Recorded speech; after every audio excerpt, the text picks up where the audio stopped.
I told you that I grew up I was born and raised in Venezuela, and the Italian community there, it's really, really big. So growing up, and family, friends, a lot of people are from Italy or Italian descent. So a lot of Italian restaurants, and now we come here and it's the same thing, a lot of Italian things. And my family, specifically my mom, she loves Italy. What do you think of the place? Oh, Italy? In downtown? Yeah. Yeah.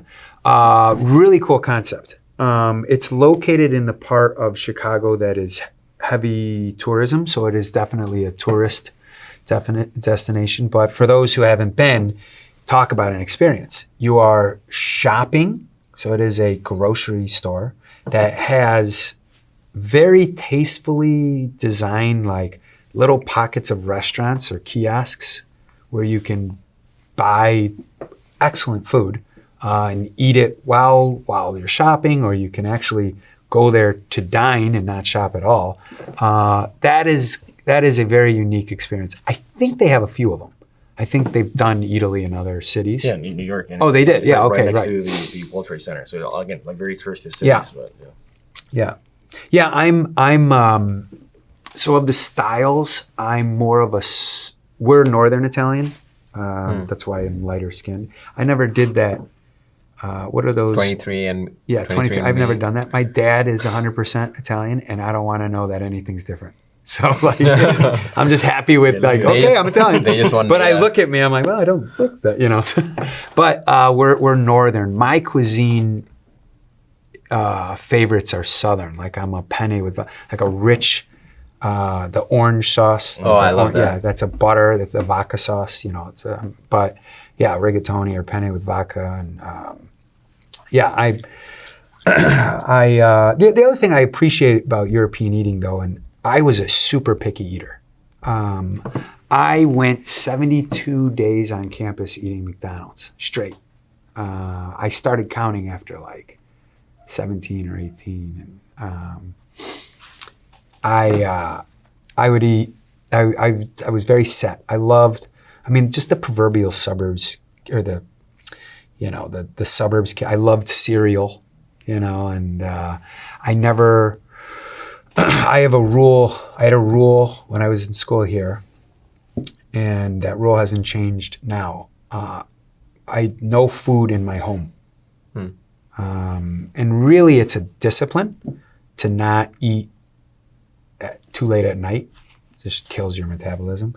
But also it's a discipline to force yourself to go out.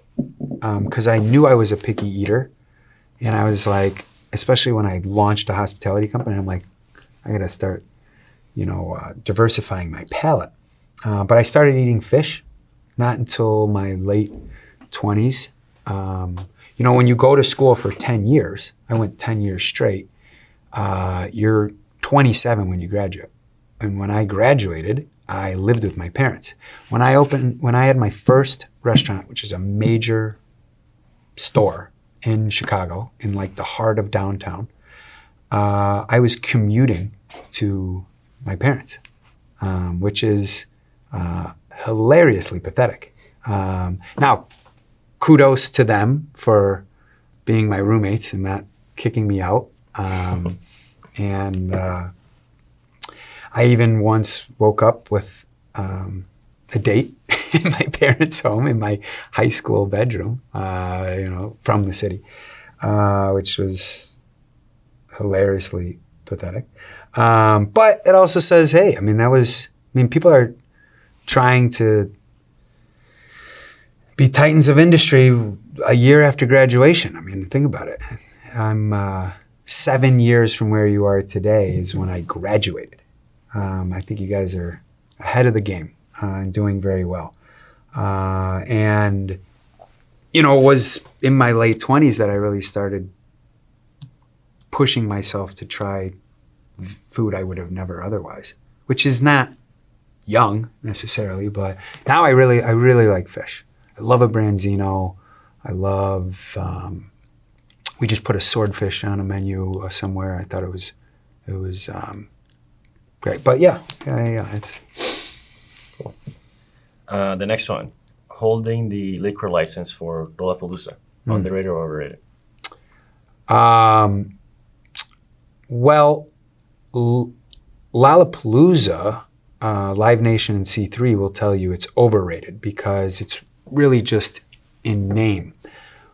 What I will say about the amazing opportunity to just be in the same category as a company like C3, which was 3 guys named Charlie from Austin, Texas, started a production company and launched Lollapalooza before all of us were born. They are so good at what they do. What they have to consider, like, it is on another level. I love being able to see behind the curtain of somebody who fucking knows what they're doing.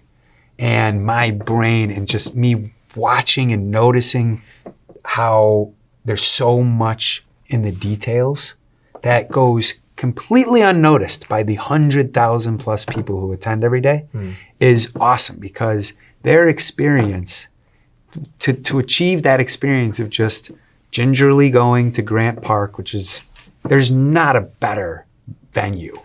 Like, it's just so cool that we have a park in the middle of the city with unobstructed views to the lake. And but to just go through and listen to great bands and then just go, and whether you go to an after show or a bar or back onto public transit, it's seamless. And yet when you see what it takes to get there, it's so inspiring and fascinating. So they'll tell you that having a liquor license is totally overrated because it's really just a name. And it's due to local municipal code.